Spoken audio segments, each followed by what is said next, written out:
Ich weiß es noch, als wäre gestern. Ich mit der Sirene so pöbelt haben. Da bin ich mit dem Finger da reingeraten.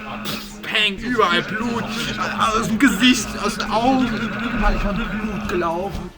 Liebe Leute, letztes Mal, als ich in Winschering war, da habe ich mir ein Stück vom Finger mit einer Feuerwehrsirene weggeflaxt. Es war eine Teilamputation der Fingerkuppe, aber jetzt ist alles wieder dran.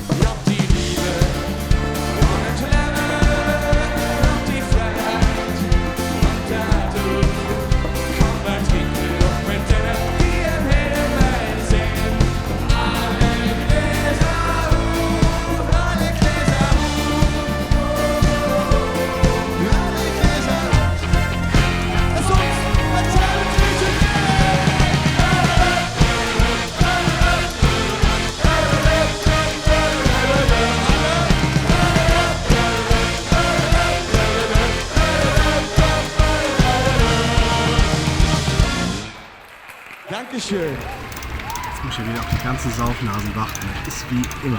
Ich darf fahren, ich muss warten und hilft kein Schwein beim Einladen.